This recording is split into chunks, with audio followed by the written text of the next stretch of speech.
दोस्तों, जय भीम, नमो बुद्धाय।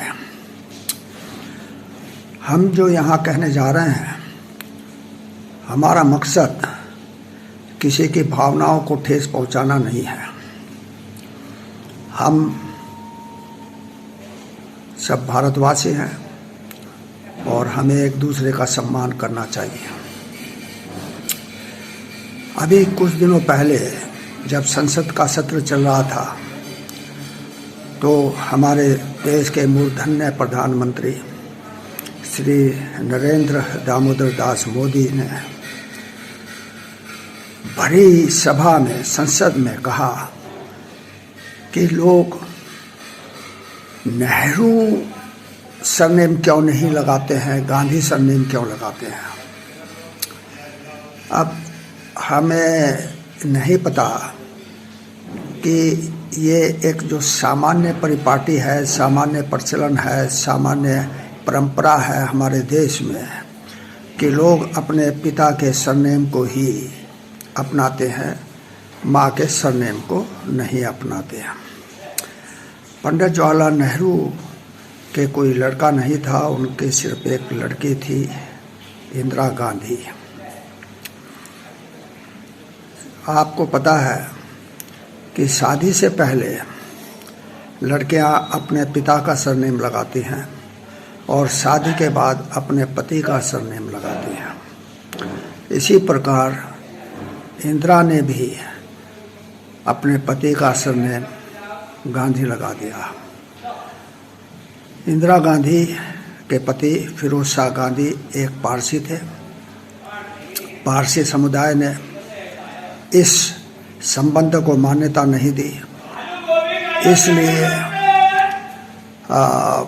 इंदिरा गांधी हिंदू संप्रदाय या हिंदू धर्म में ही बनी रही।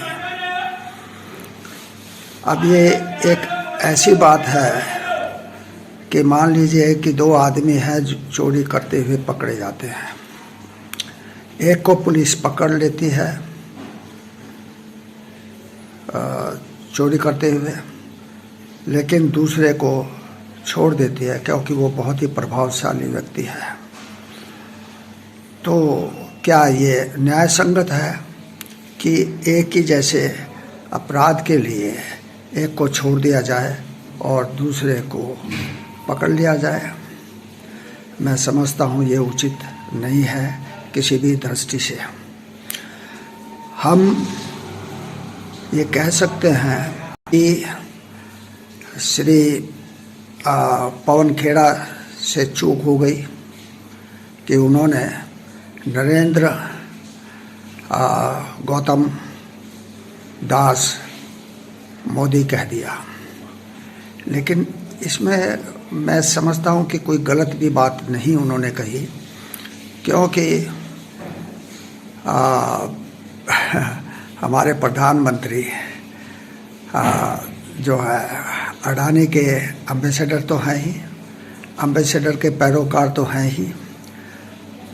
अगर ऐसा नहीं है तो वो बताए कि वो किस रिश्ते से गौतम अडानी को इतना बढ़ाते गए। हर चीज़ गौतम अडानी के नाम, देश की हर चीज़, हर PSU जो है गौतम अडानी को देते चले गए। तो इसमें कुछ तो राज है। भरी संसद में एक परिवार का अपमान करना वो एक मामूली बात हो गई। और अगर पवन खेड़ा जी ने एक प्रेस कॉन्फ्रेंस में नरेंद्र दामोदर दास मोदी को नरेंद्र गौतम दास मोदी कह दिया तो बवाल मच गया। क्या ये ठीक है? आखिरकार नरेंद्र मोदी जब भाषण देते हैं संसद में, लोकसभा में, राज्यसभा में 2.5 घंटे से ज़्यादा का उनका भाषण होता है, लेकिन वो अडानी का नाम नहीं लेते। हालांकि ये उसी तरह सत्य है जैसे सूरज उगने पर जो है रोशनी हो जाती है, उसी प्रकार ये सत्य है कि देश में या विदेश में जितने भी उनको ठेके मिले हैं, कॉन्ट्रैक्ट मिले हैं,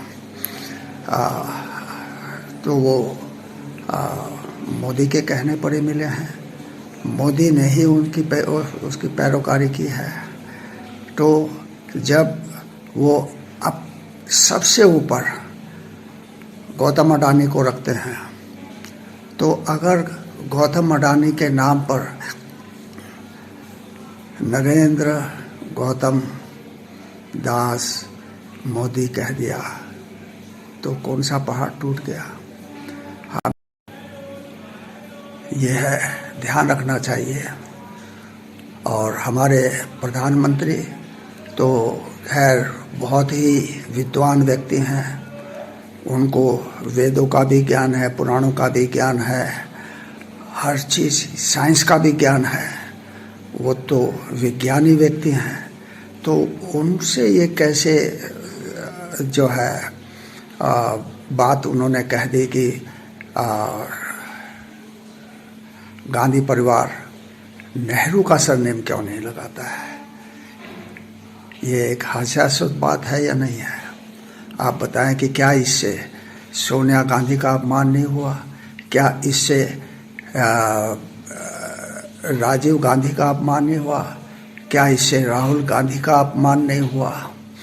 तो जब वो इस तरह से अपमानजनक बात दूसरे को कहते हैं और उसका संज्ञान नहीं लिया जाता, यहाँ तक कि संसद में उनके इस बात को जो है हटाया भी नहीं जाता है, जो क्या कहते हैं स्पंज नहीं किया जाता है, वो झुके तो रहती है। लेकिन राहुल गांधी ने जो प्रश्न किए उसमें से किसी एक का भी जवाब नरेंद्र दामोदर दास मोदी ने नहीं दिया, बल्कि इधर उधर की बातें हाँकते रह गए, इधर उधर की बातें कहते रह गए। कभी भी उन्होंने किसी भी प्रश्न का अपने जीवन काल में सामान्य तौर पर उत्तर नहीं दिया है, किसी प्रश्न का उत्तर नहीं दिया है। तो ये हमारे प्रधानमंत्री की शैली है। लेकिन जो भी है, हम अपेक्षा करते हैं कि नरेंद्र दामोदर दास मोदी गांधी परिवार से क्षमा प्रार्थना करेंगे कि उनसे भूल हो गई, उनसे चूक हो गई। उनको नहीं कहना चाहिए था कि लोग अपने नाना का सरनेम क्यों नहीं लगाते हैं। जय भीम, नमो बुद्धाय।